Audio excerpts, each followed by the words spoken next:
Hey everyone, it's Chelsea just jumping in before we start the episode to let you guys know that this is an episode of our podcast, $40,000 on Shoes, which is a podcast series we did deep diving into the financial, professional, and personal lives of all four of the Sex and the City women.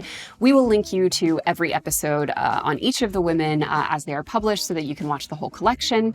But it's important to note that although we are making these episodes free as a very special summer treat and brought to you by one of our partners, which we'll speak about in a second, $40,000 on Shoes was originally a podcast for our members-only program, the Society at TFD, which is a paid membership that is probably the most important way that we support ourselves as a business. And one of the many, many things that we offer exclusively for our members is podcasts on all of the different topics that you guys request. Obviously, we have Sex and the City. And now, in addition to our existing member podcasts on everything from Gilmore Girls to Real Housewives, we also have a brand new pop culture podcast we're producing for Society members called Rom-Comonomics. It is hosted by our TFD team, and we'll be dissecting all of our favorite rom-coms from The Biggest Red Flags to The Real Cost of Happily Ever After. And right now, members can get instant access to our first episode, starting naturally with The Devil Wears Prada. So please do consider joining our membership if you want to get access to these podcasts and tons of other really cool things. There's plenty of info in the description to learn more or just to check out the other episodes. But as I mentioned, we are able to bring you these free episodes of our members-only podcast as a little summer treat thanks to our partners at Monarch. So for those who don't know, I was a longtime Mint user for my sort of budgeting app / general money management tool. And when it went away, I was very much like, what am I going to use now? I'm so used to it, blah, blah, blah. I ended up using Monarch, which is a really, really great budgeting / financial management app that was actually started by people who formerly worked at Mint. So for me, the user experience and just kind of the interface of Monarch felt very easy to understand and very familiar. And I can wholeheartedly say that if, unlike Carrie Bradshaw, you want to get a very proactive handle on your finances, one of the best things you can do is just start with a really, really good money management tool. And to me, Monarch is definitely that tool. You can use it to budget, to set goals, and to actually understand where your money's going. And you don't even have to take my word for it because the Wall Street Journal named Monarch the best budgeting app, and it was also named the best Mint replacement by Forbes, something that really speaks to me personally because, as I said, I was a longtime Mint user. Fun fact, it was actually in the first TFD book. And with Monarch, there's no ads or selling your financial data to third parties. It is just a clean, secure app that makes managing money feel way less overwhelming. And you can even create monthly summaries and interactive reports to make your money check-ins stress-free. So join me and over 1 million other Monarch users by clicking the link in our description box and getting 50% off your annual plan with code TFD.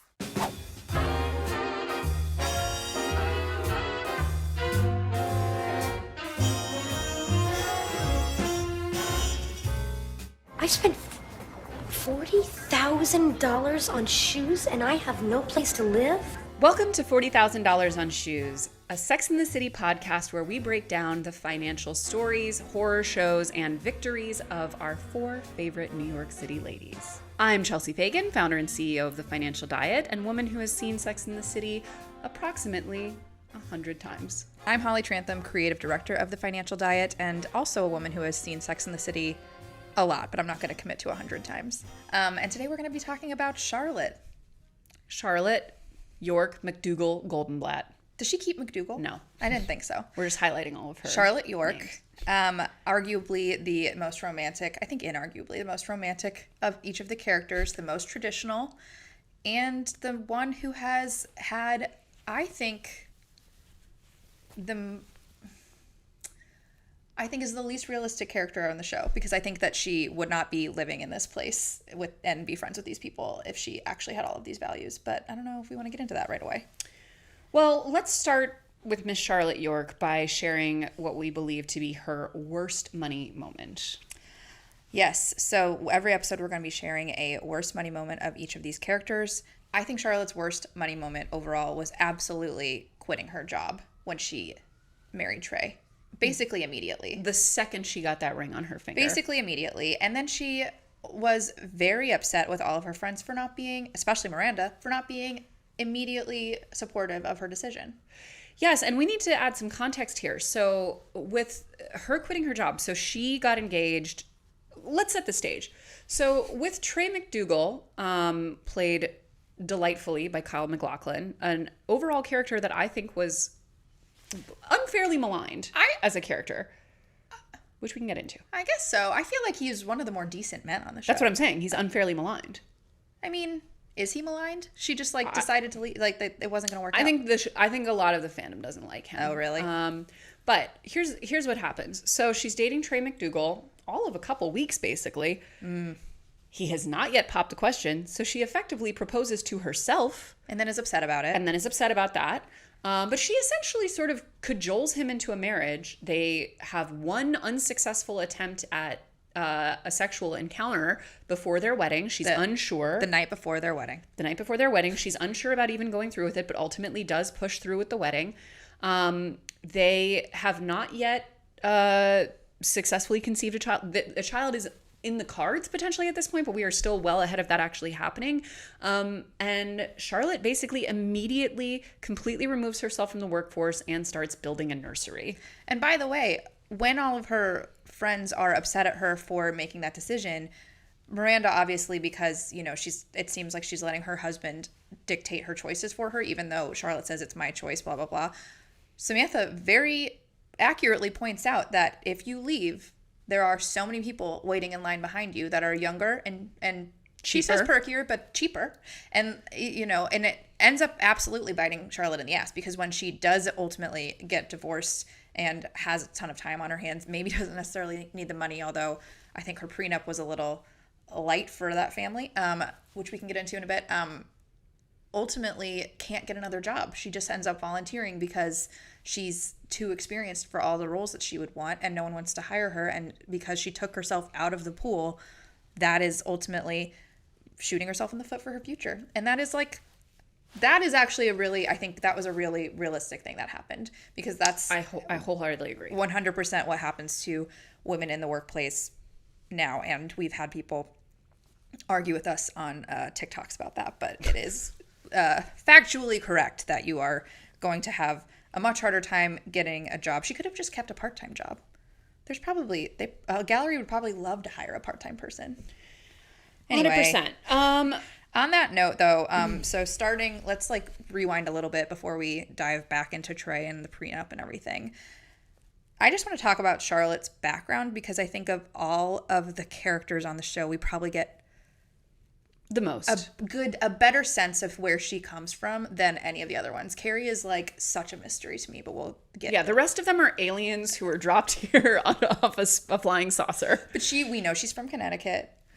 She has a brother. She has a brother named Wesley, divorcing a woman named Leslie. Oh my God, Wesley and Leslie. Yes. Who Samantha does famously sleep with. She slept with him in Charlotte's apartment, and then she was... A bridge too far. And then she was upset with Charlotte for judging her, but like, come on. Like, at least take him back to your apartment, lady. Like, that's like... Yes. Anyway.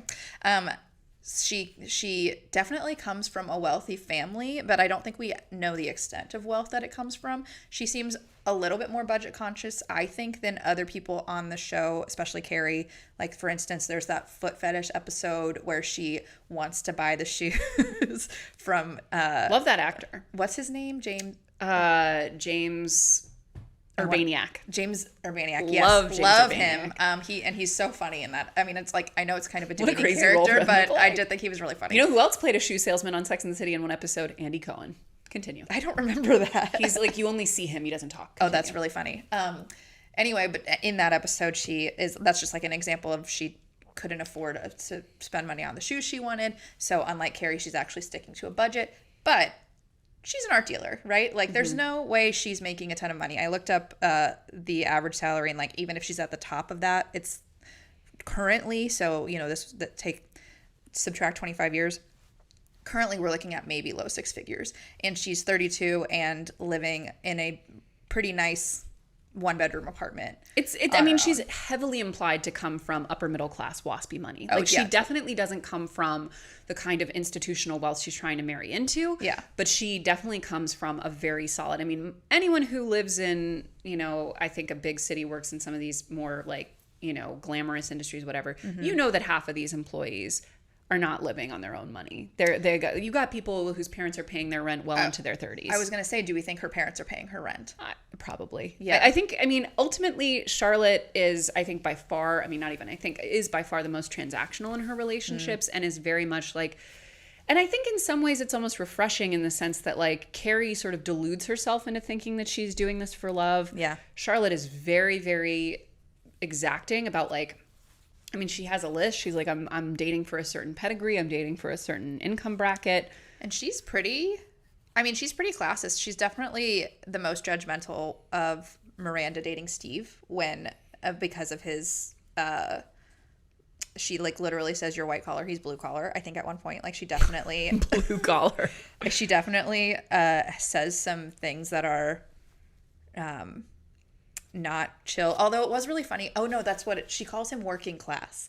And Working Carrie class. is like, we don't use the term working class anymore. And I was like, I think we do. we do. But yeah, I mean, Charlotte to me was an interesting character in the way that they sort of they simultaneously put that character through it in a kind of like, she faced a sort of relentless level of disappointment and obstacle for like, they portrayed her character as being overly naive and running into a lot of problems because of that naivety. But then on the flip side, it all kind of works out for her. Like famously, she marries Trey, a very, very wealthy surgeon from big family money, leaves him, and he divorces her in, I think, an extremely gallant way, and like even advocates for her to get more than she was entitled to in the prenup. Doesn't work. It's just like being a volunteer docent at the museum, like kind of piddling her time around, and then doesn't even have a chance to reset before she's in a serious relationship with her wealthy partner at a law firm divorce lawyer. Yeah, her literal divorce lawyer. Okay, so let's go back to the prenup though. Yes. Because Charlotte met Trey in season 3, and up until that point, she was the character that most wanted to be married, in a relationship, have children. Like, she wanted the most traditional things. And up till that point, I don't think she had a relationship last on the show for more than an episode. I think that like she had only been dating around till this point. So it was like a very big deal. Trey was introduced in like a white knight way. Like you probably looking back, like saw that, you know, this was like a too good to be true situation from the get-go, because it was like all of Charlotte's dreams coming true right at once. But it was a big deal that Trey was happening at all, because it was her first long-term relationship. And then she is arguing, she didn't want to argue about a prenup in the first place. She was like offended about the idea of having a prenup because it was not romantic. Miranda talks her into it basically, and is like, this is very standard, you need to take care of yourself, like, and also this is like, you know, this is a good thing, it's not a bad thing, and even if you do want to stay married, it's just like you have to protect yourself. The prenup terms were crazy. Remember, she gets money if she has a boy son. Not unheard of, by the way. There's all kinds of freaky clauses. It's not unheard of, but like this is, so ultimately she argues to get $1 million in the event of a divorce. And to me, with a family with this kind of money, that's so low. I would agree, but I mean, keep in mind the amount of leverage they have in crafting that. It's like if they have a standard prenup. Also, I mean, he does ultimately swoop in to give her the apartment outright, and I mean, it's heavily implied on that show that that's like between a $5 and $10 million apartment. It's yeah, like I'm sure massive sprawling Park Avenue apartment. Yeah, totally.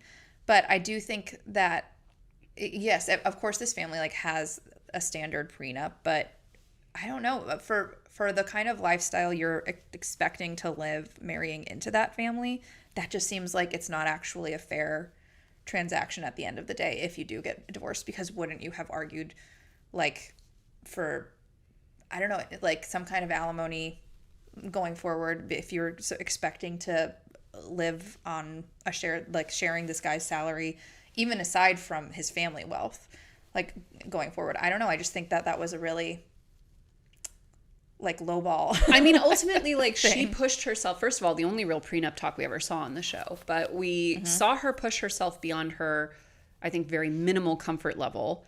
And she still, I think, got a raw deal. But ultimately, like, I do think it was realistic to the character that even raising the smallest issue would have been extremely difficult for her emotionally. That's true. And pushing back at all, I think, is just like antithetical. I mean, WASPs don't negotiate. You know, they're very uncomfortable with any of that.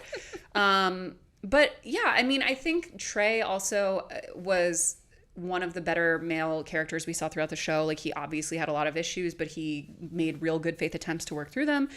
And I think the portrayal of the breakdown of their marriage over the inability to conceive was also really realistically handled, you know, because ultimately obviously the fact that his family would not want to adopt a child for extremely problematic reasons was awful to watch, but also realistic to that type of family, I think. Didn't he ultimately decide he just didn't want kids? He did. He literally was like, I don't want to keep going through this. I like my life. I like our life. This is really taxing emotionally, mentally, physically, whatever. Like, I can be happy with just us. And I think you can't, and you should move on. And I literally have known, not super close, but I've known that happen to couples in my life. Wow. Where they like decide that they have to part ways because it's having a kid is a deal breaker for one and not for the other. Yeah. It is interesting that he probably went into that marriage thinking he absolutely wanted kids. He did. though. And he's the one who initially suggested that they turn that extra room in the apartment into a nursery. Yeah. I think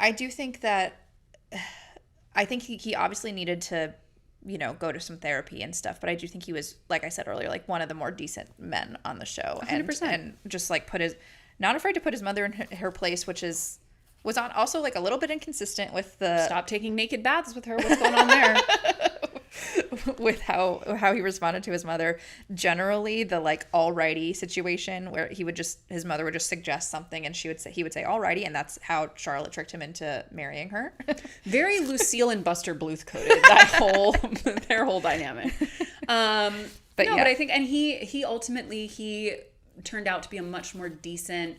I always get emotional at the scene where he shows up for the photo shoot for the apartment, and he does ultimately treat her very well and is a lot kinder to her than he quote unquote needed to be on paper. But Charlotte ultimately, we lose no time in just bullying another man into marrying us. Oh my gosh. What is going on with Charlotte? Okay, so pivot to Harry. So he waited till I think it was like one more meeting after he showed up to her house to have her sign her divorce papers. The next time they met up, he was like, Charlotte, I have to have you. And literally then they start sleeping together, and then come to find out after they started dating very seriously, he has absolutely no intention of marrying her because she's not Jewish. And the way he played that out was so foul.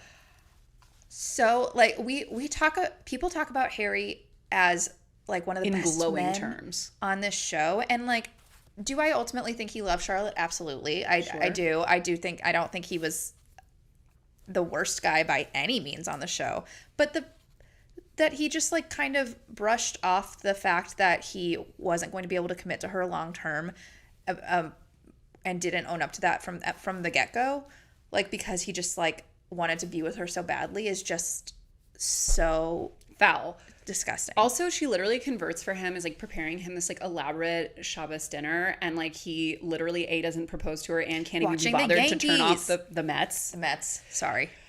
Okay. I know that's a big deal. I also just want to say, poor Evan Handler, the actor.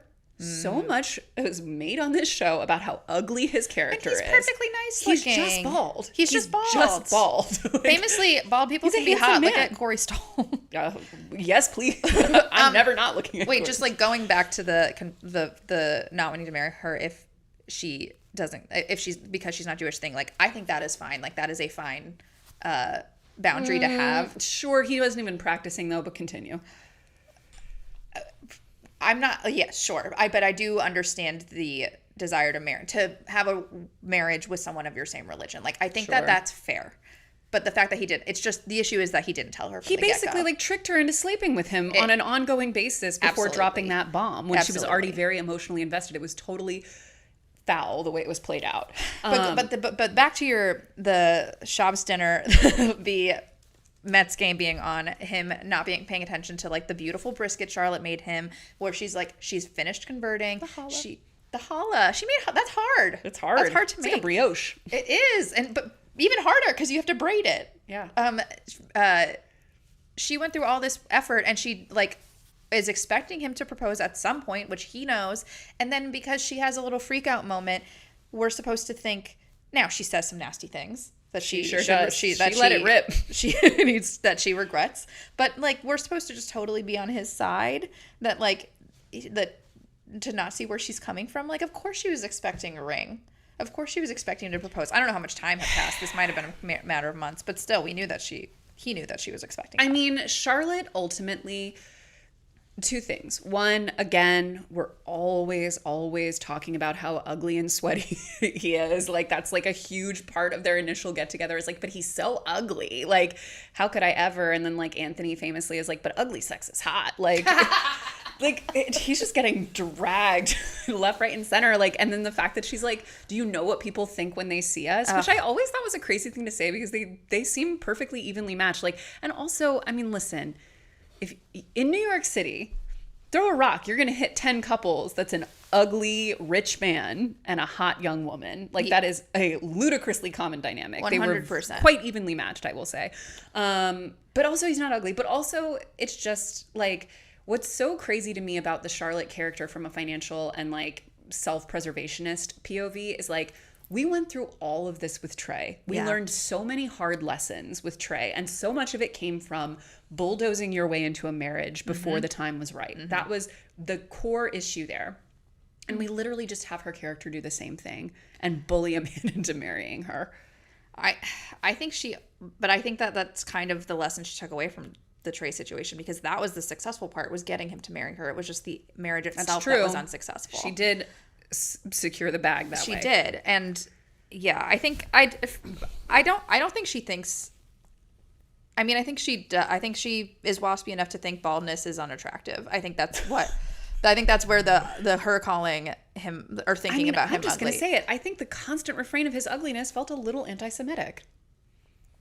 No, I think that's a fair thing to say. There's something just real off about the way that they were constantly treating that character as so unattractive. I will say I know Charlotte's like a little bit insecure, but the fact that they write her so often as hating her thighs so much is like, what is with these writers' obsession with this woman's thighs? Like, she's beautiful. She's a beautiful, gorgeous figure. She's and like she has to like, she like is so insecure about that, and I don't know, that's obviously a aside, but yeah. Speaking of her converting, we also have to highlight another one of the baffling, problematic throwaway storylines. Charlotte briefly having an affair with that Orthodox man. Oh my God. I totally forgot. I just remember the scene of him smoking cigarettes like on her.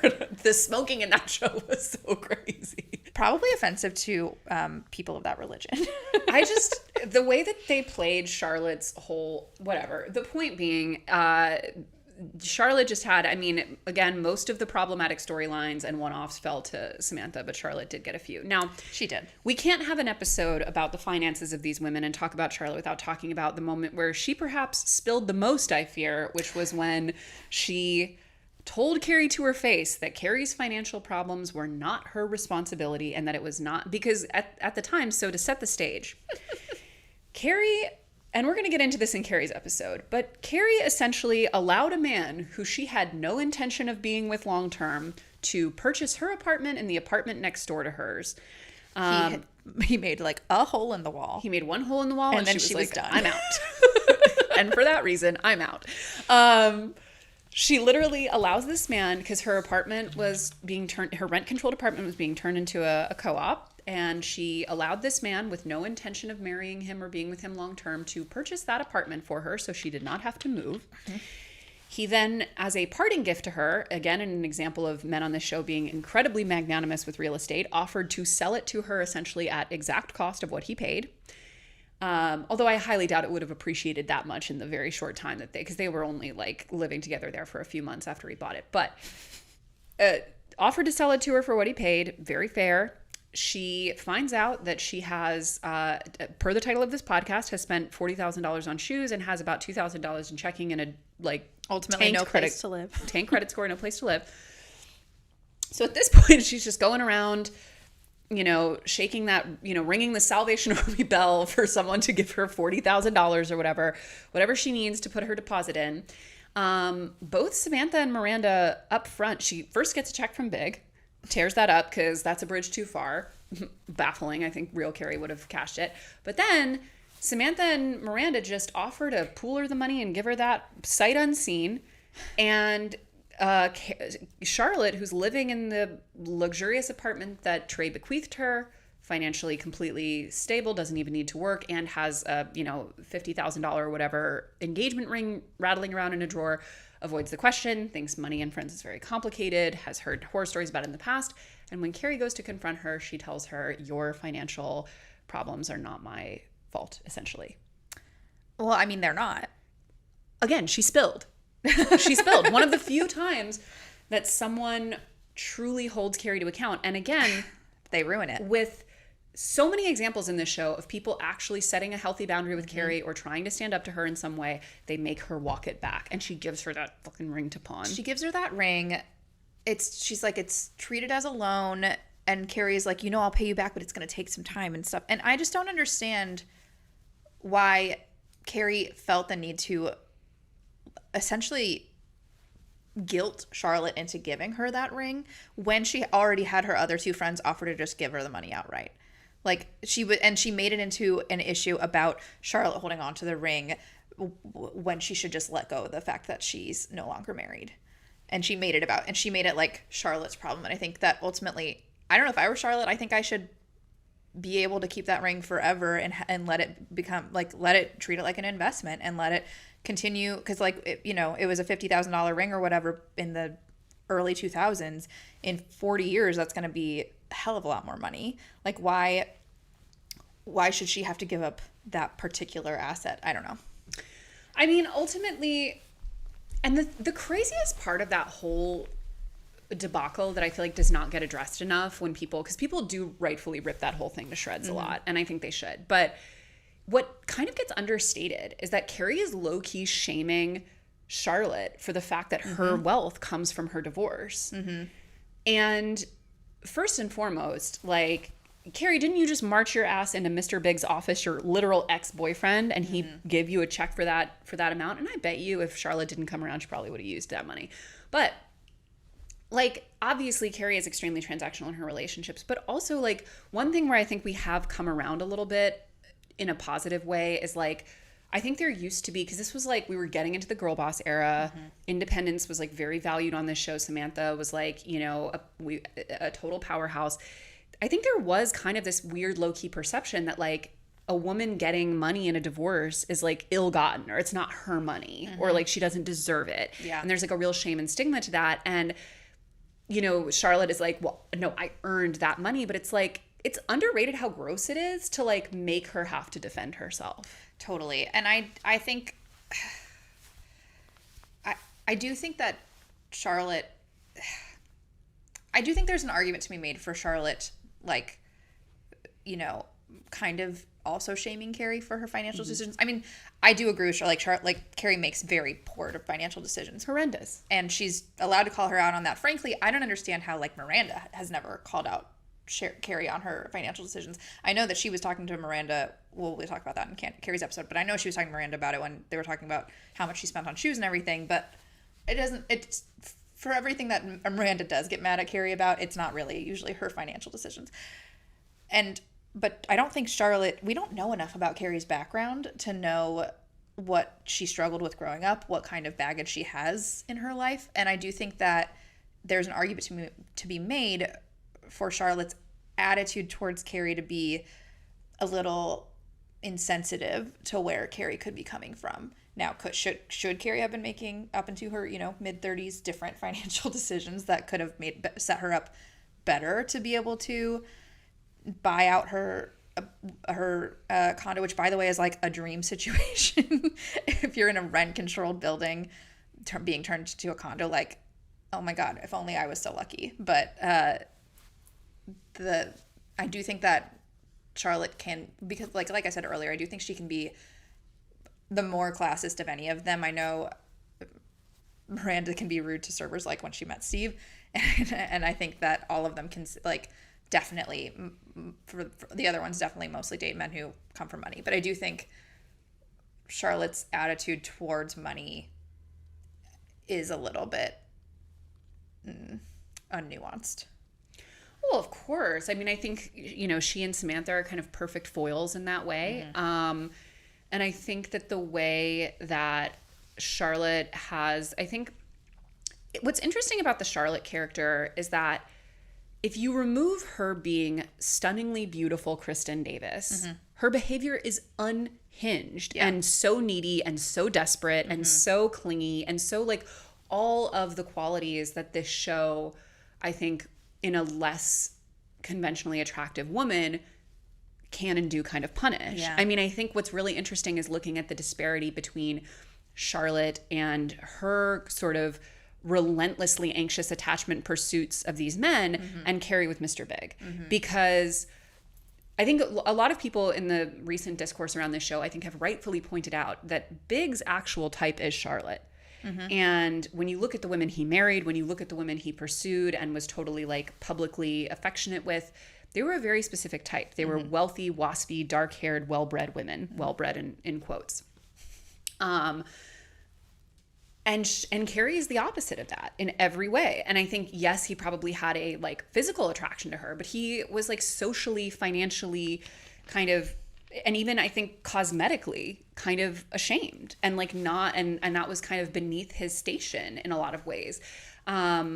And that never gets kind of explicitly said on the show, but you can clearly see how it plays out. And people have pointed out that like women like Charlotte would look at Big as kind of a loser. Like he's a little washed up. He's, you know, now twice divorced. He's, you know, got no kids. He's just kind of floundering, you know, the perpetual bachelor thing that only really works on younger women, which is why he like went to the much younger second wife. But I say all of this to say like, Carrie is interesting because she is kind of like similarly, you know, striving with a similar sort of class of man.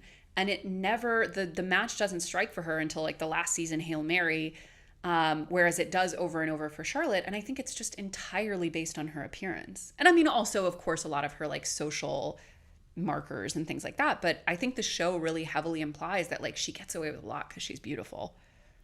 Oh, 100%. She gets away with a ton because she's beautiful. I also think that her pairing with Harry and the pairing with Big and Carrie, and also probably with Miranda and Steve, like this show is trying to reinforce the narrative over and over again that who you belong with is who you wouldn't think you belong with in the first place. It's like it's not your type, it's someone else.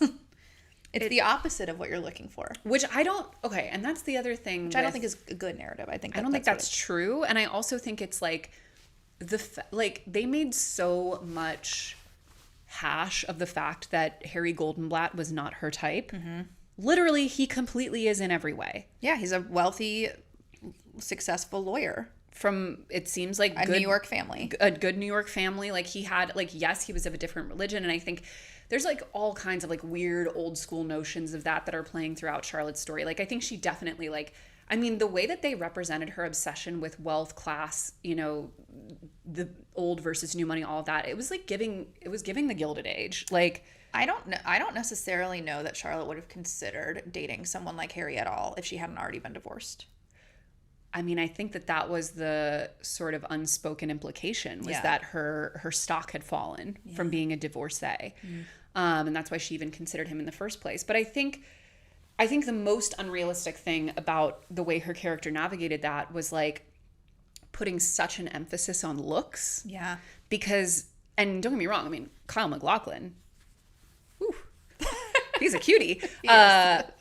He's like objectively handsome, but he's like one of those like he he's doesn't like a look Ken very doll. approachable. Yeah. But here's the thing. Women like Charlotte in even today's society who navigate things the way Charlotte does in terms of relationships, looks are the bottom of the list. Yeah. And you would, again, going back to poor Evan Handler, like that would be considered a pretty, at least A or B tier attractiveness for the man and all that he's providing you. Because ultimately, like all of her criteria were pretty much wealth and status based. Yeah.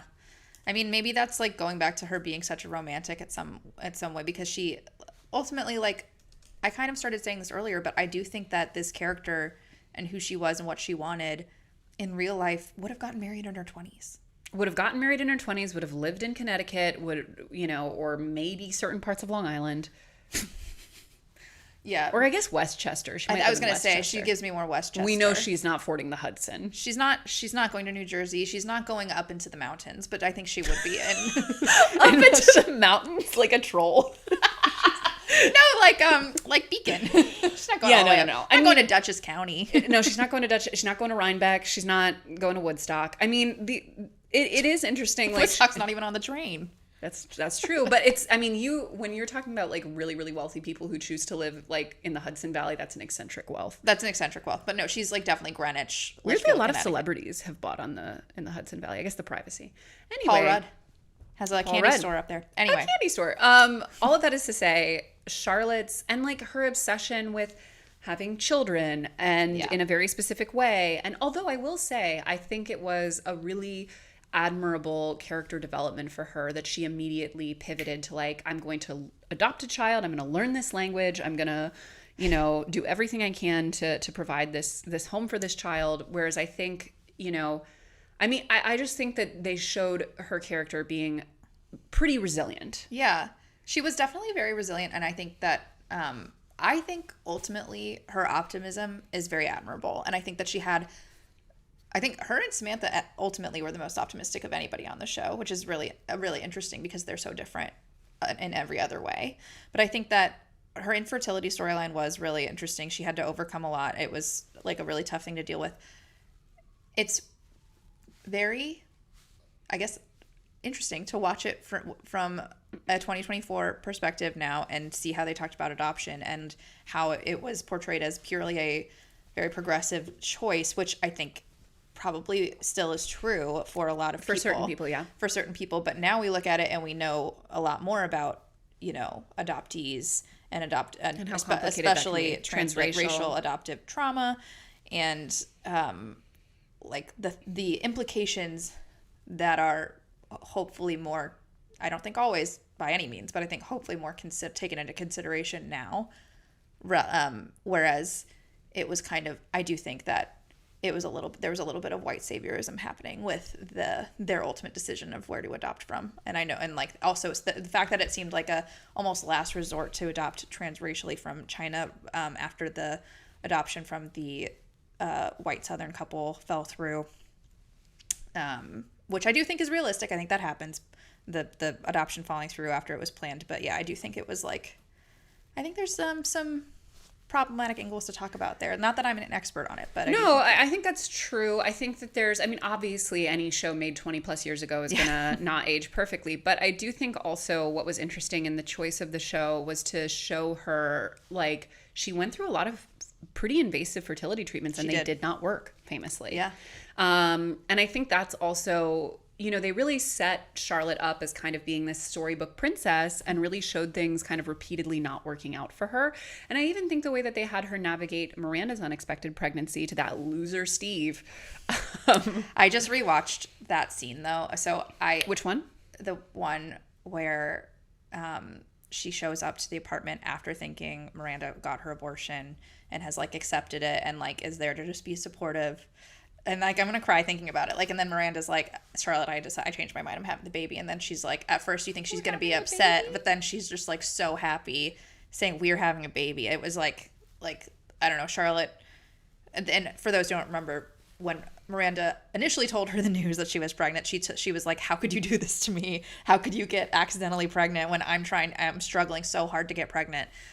Clearly not thinking straight, and it's just like having a purely emotional human reaction to it, and then but ultimately obviously comes around and is like over the moon for her friend, even though that's like, we'll get into it in Miranda's episode whether or not that she should have gone through with it. But I think that ultimately Charlotte was like a caring person and definitely like she just wanted everyone to want what she wanted and to have it. I mean, if you think about it, Miranda was really getting it on all sides with that pregnancy because it's a perfect mirror of Samantha's initial reaction to her having the baby. Yeah. Like, in terms of like, I really don't like this and then I'm coming around to accepting it. Like a lot of people, I mean, her having that baby triggered a lot of, it raised some ugly sides of her friends initially.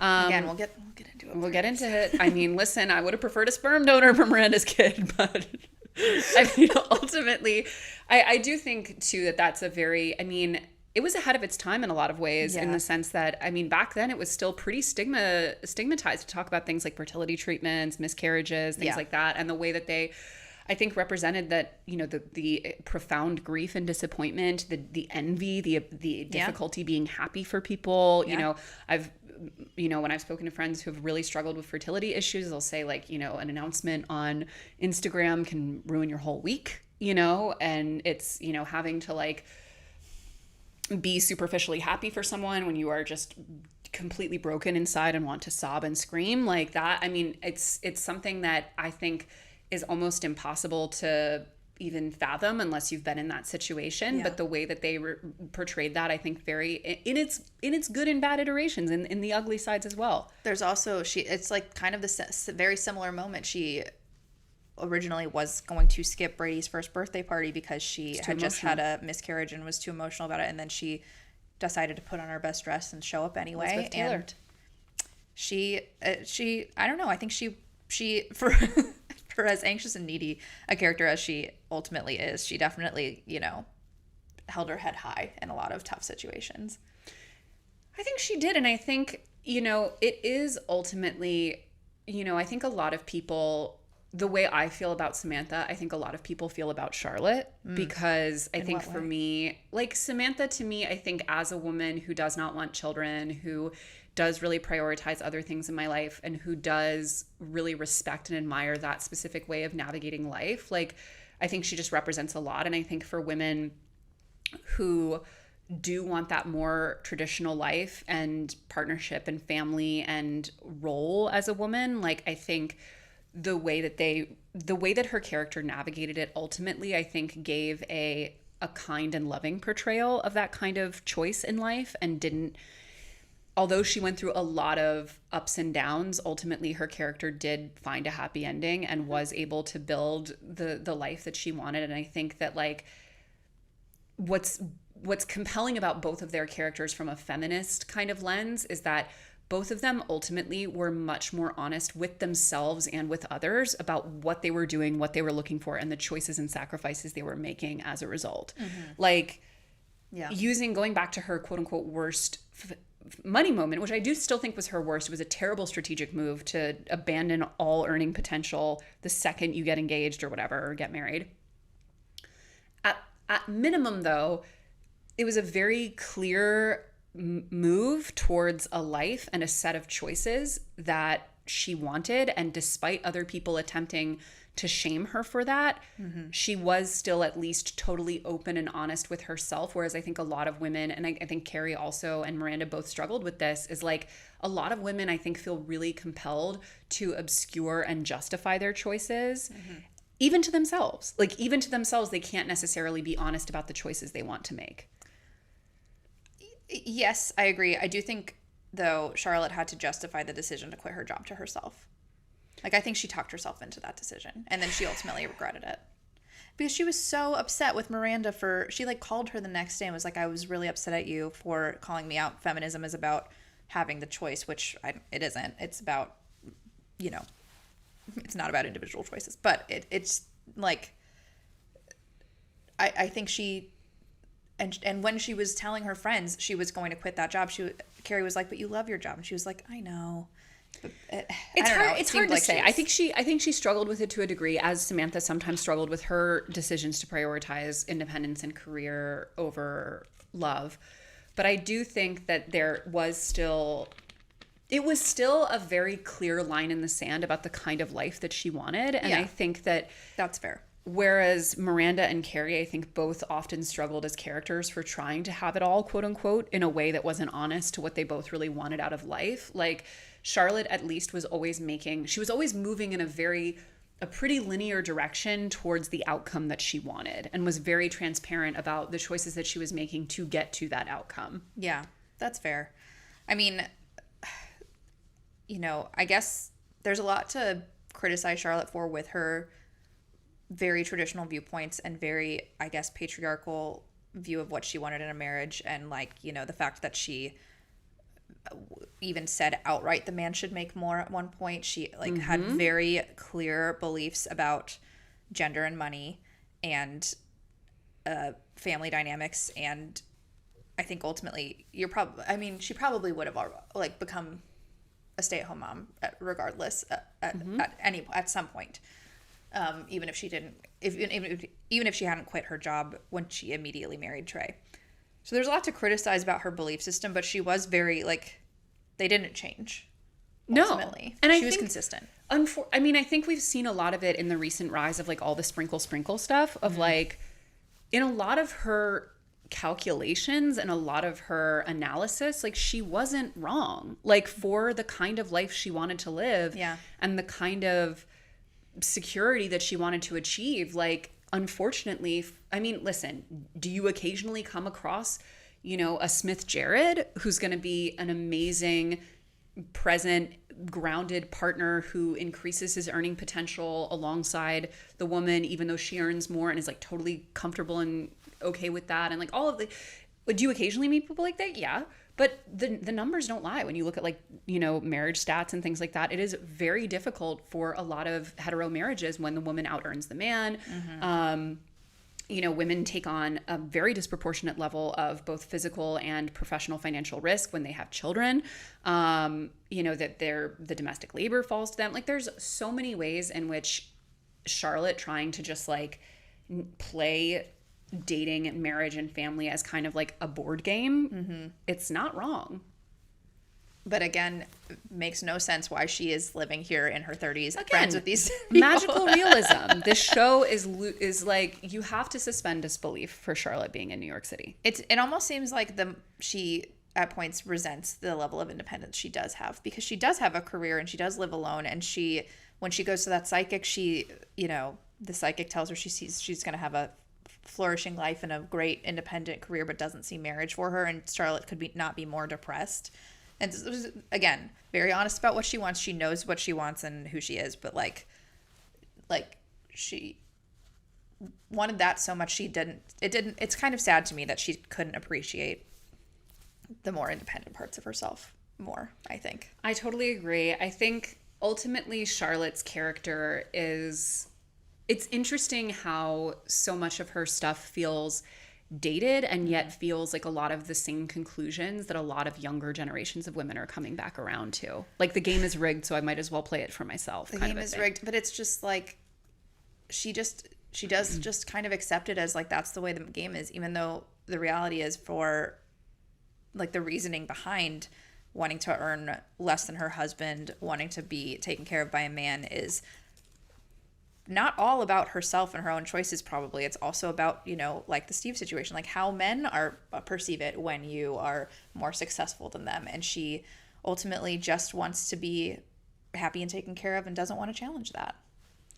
100%. And I do think also I think some of the most realistic aspects of the show in terms of the interpersonal relationships were the times that she and Samantha came to blows, because as we've stated, no effing way these two women are friends. I mean, on that note though, I do think some of my favorite moments are when they have like good bonding moments. Like what? Like after she goes out with her old sorority sisters and they're all so stuffy and buttoned up, and then like she and Samantha had kind of gotten in an argument earlier and about how they, like, all of her friends now just talk about men and sex, and she wants to have like a dignified like friendships, and then she goes to those women and they're extremely boring. So then she calls Samantha to tell her about something sex related, and they have like a fun little, she's like, girl good talk for you moment. Yeah, and Samantha's always willing to forgive and forget.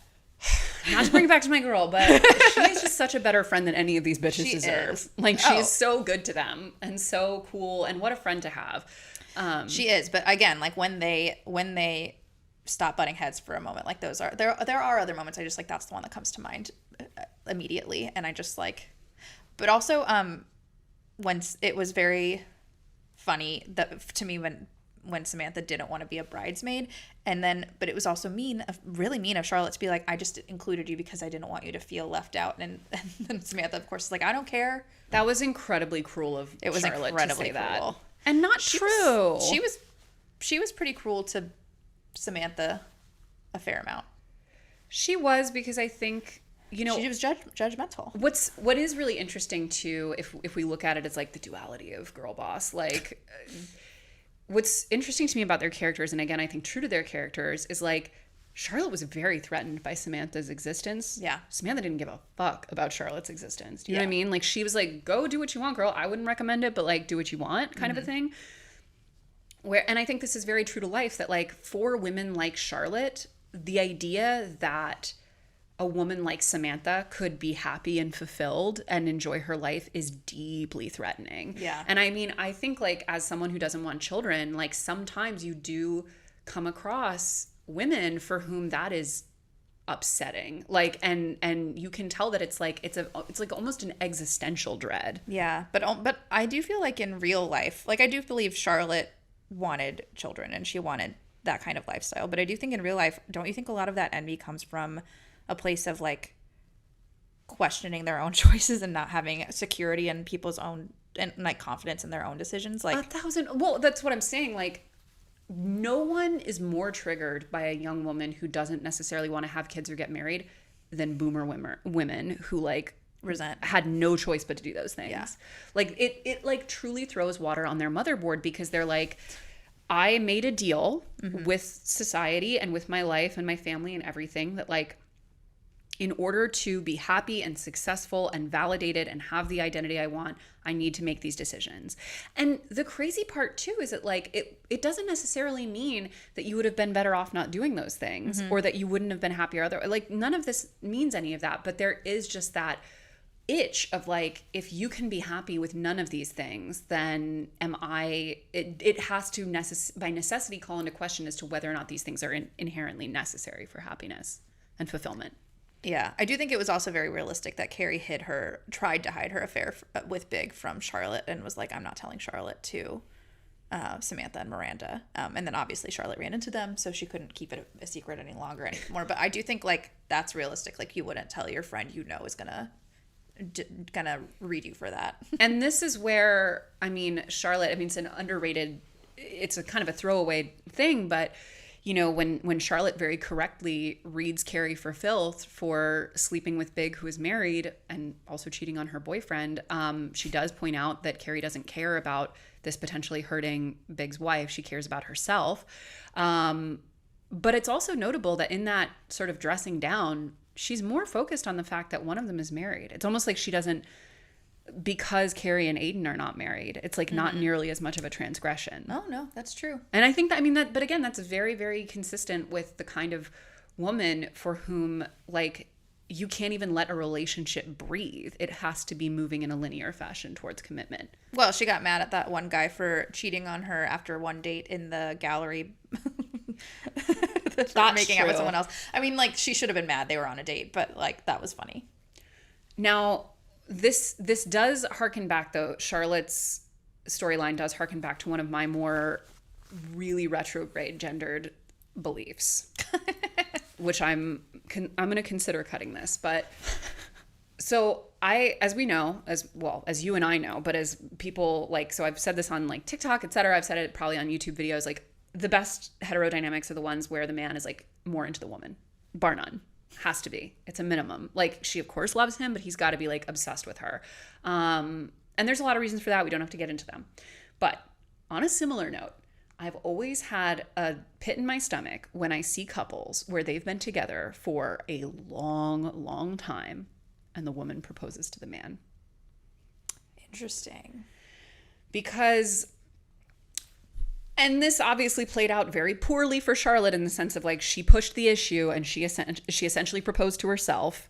So I think that for a woman like Charlotte, who so viscerally wanted that moment, like, absolutely, like, she should, like the man needs to do it. And like, she kind of ruined that opportunity for herself, although her ultimate proposal from Harry was very sweet. But I do think there are, like, I personally know of couples where the woman has not been sold on marriage, and the man is like has the dynamic you're talking about, where he's like golden retriever for her, like, everything she does is perfect, I love her. Like, we have a very good couple friends who they are now married, but they knew they wanted to like be together forever, but the woman half was not convinced she ever wanted to get married at all. And he did propose to her, and she was like, I'm not ready for this yet. Then about a year later, she did. Well, that's different, though, because he already proposed. He took that first step. No, you're right. I think the reason I'm saying this is because, and lest we forget, Miranda also proposed to Steve. Well, we can get into that tomorrow. I'll get into Steve. But if no one is clear on this yet, Chelsea fucking hates Steve. He's my least favorite man in the whole show, and yes, I put him well below the Russian. Ultimately, marriage and family have such different implications for men and for women. Yes. It is a woman being married most of the time functionally, through no fault or intention of her own, means her giving up some of her power and becoming more dependent on the man as time goes on because of the way society tilts against women, especially as they age, especially if they have kids. Like, it's just a very, like, and when you look at the stats around men cheating, men abandoning their spouses in times of need, men, like, you know, moving on and marrying younger women and then having a whole new family, like, women are just at such a fundamental disadvantage in hetero couples as they go through this process and get married and all that kind of stuff.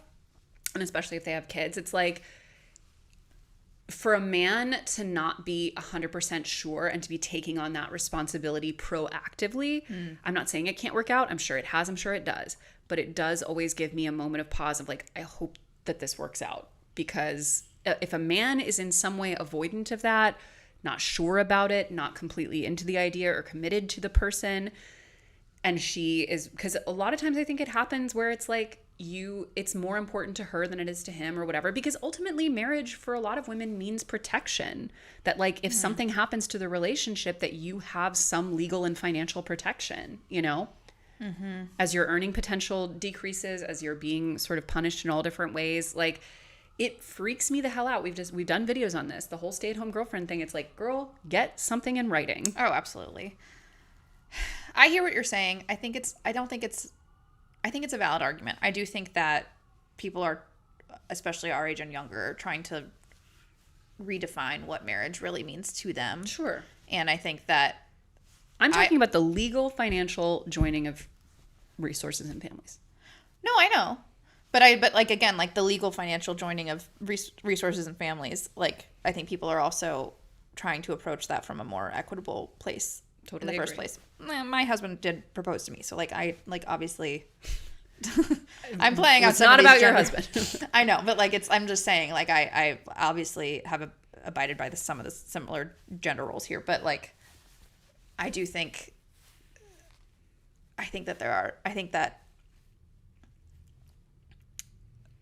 there's also, like, in the same vein, like, the other argument could be made too for like it to be ultimately the woman's decision to like decide whether she like wants to marry this man, and so like, why shouldn't she be the one proposing the question, like leading I hear you. train. I think if we lived in a perfect society, Sure. where things were equal for all genders, and the outcomes were the same, the earning potential was the same, the implications were the same, I would have zero qualms. In the world we live in, I just worry. In Charlotte's world. And so I will end my thoughts on Charlotte by just saying, like, in a very, very, very different way from Samantha, ultimately she did secure the bag. She did, and she got the life she wanted, and ultimately, as much as I think Harry like acted kind of badly in a lot of ways, I think he was probably a good husband, ultimately. I think she, again, for as much as she dogged that man's looks relentlessly, I think she did extremely well for herself. She did.